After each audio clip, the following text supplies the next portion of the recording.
নমস্কার বন্ধুরা, আমি প্রতিমা।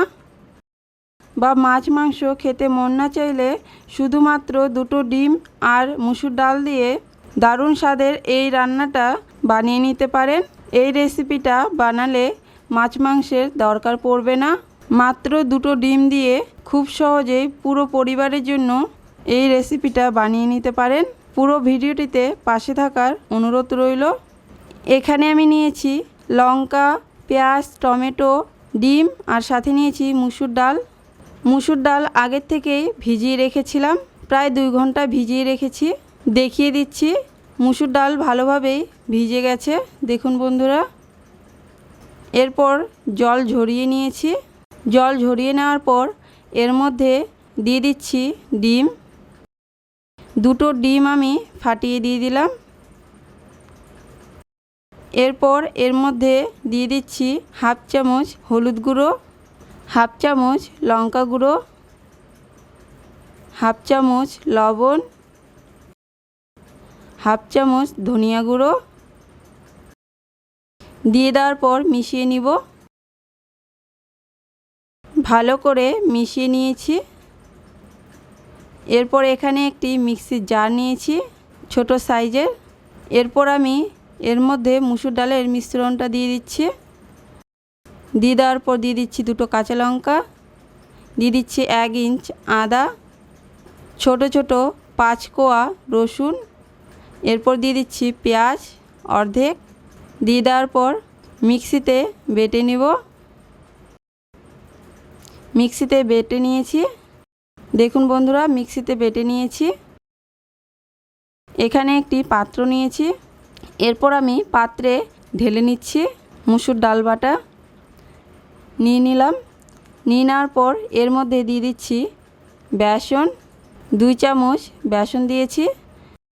দেওয়ার পর ভালো করে মিশিয়ে নিচ্ছি, যাতে একটুকু দলাভাবটা না থাকে। ভালো করে মিশিয়ে নিতে হবে। মিশানো হয়ে গেছে। এরপর এখানে একটি থালা নিয়েছি। থালার মধ্যে দিয়ে দিচ্ছি তেল। তেল দিয়ে দেওয়ার পর ভালো করে থালার মধ্যে হাত দিয়ে লাগিয়ে দিচ্ছি। পুরো থালাটায় লাগিয়ে দিচ্ছি তেল। এরপর থালার মধ্যে দিয়ে দিচ্ছি মুসুর ডাল বাটা। বন্ধুরা, আবারও বলছি, একদিন অবশ্যই এই রান্নাটা বাড়িতে করে দেখবেন, আর খেয়ে কেমন লাগলো জানাবেন। ডাল বাটাটা দিয়ে দেওয়ার পর এইভাবে একটু ছড়িয়ে দিচ্ছি চামচ দিয়ে থালার মধ্যে। খুব বেশি ছড়াবো না, মোটা করেই রাখবো। ছড়ানো হয়ে গেছে। এখানে আমি কড়াইতে জল আগের থেকে গরম হতে বসিয়ে রেখেছিলাম। জল গরম হয়ে গেছে। এরপর আমি থালা খুব সাবধানে বসিয়ে দিচ্ছি।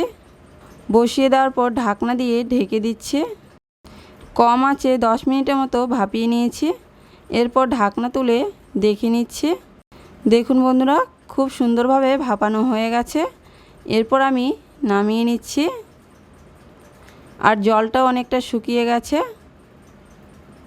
এখানে আমি সেদ্ধ আলু নিয়েছি।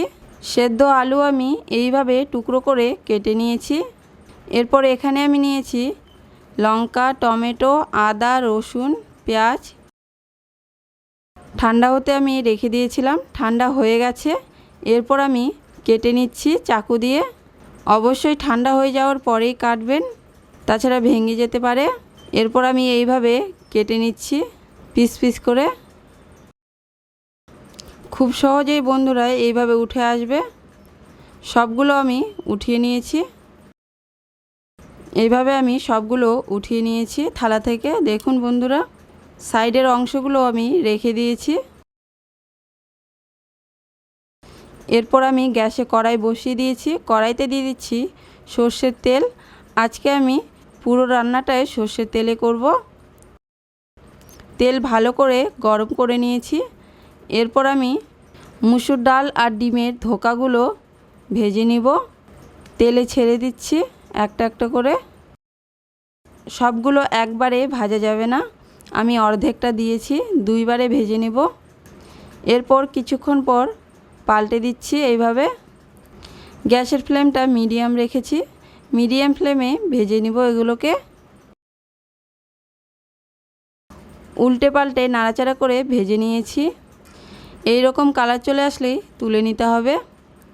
খুব ভালোভাবে ভাজা হয়ে গেছে। আমি দুইবারে ভেজে নিয়েছিলাম বন্ধুরা।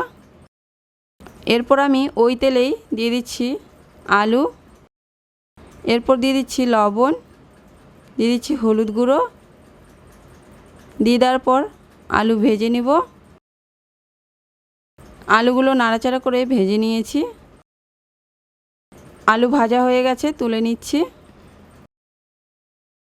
এরপর ওই তেলে দিয়ে দিচ্ছি গোটা জিরা, দিয়ে দিচ্ছি একটা শুকনো লঙ্কা, দিয়ে দিচ্ছি একটা তেজপাতা।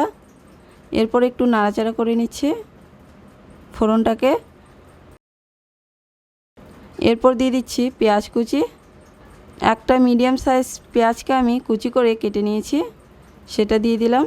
দিয়ে দেওয়ার পর পেঁয়াজটাকে ভালো করে ভেজে নিচ্ছি। ভাজা হয়ে গেছে পেঁয়াজ। এরপর দিয়ে দিলাম দুটো কাঁচা লঙ্কা।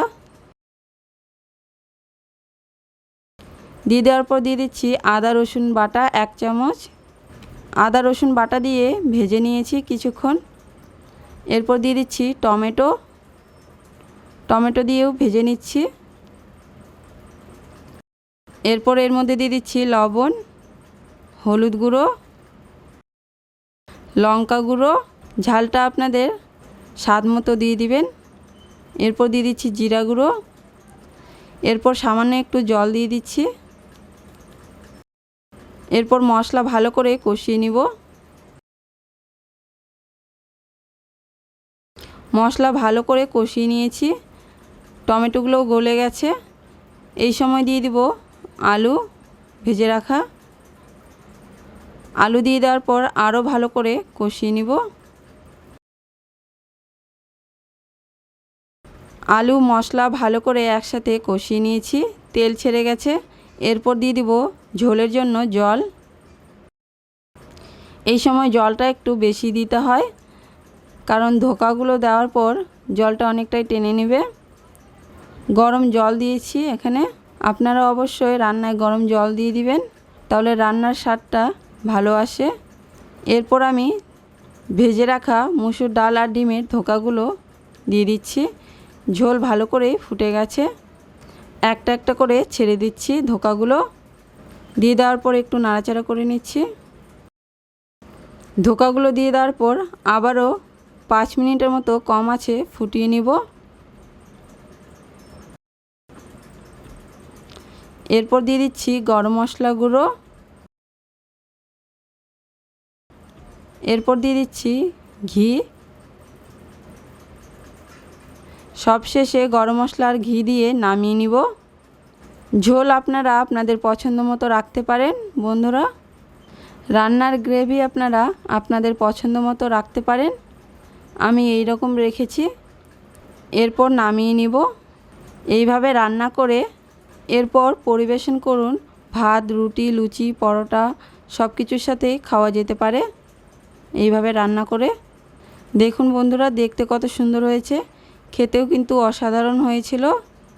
আজকের রেসিপি ভালো লেগে থাকলে লাইক, শেয়ার, কমেন্ট করতে ভুলবেন না।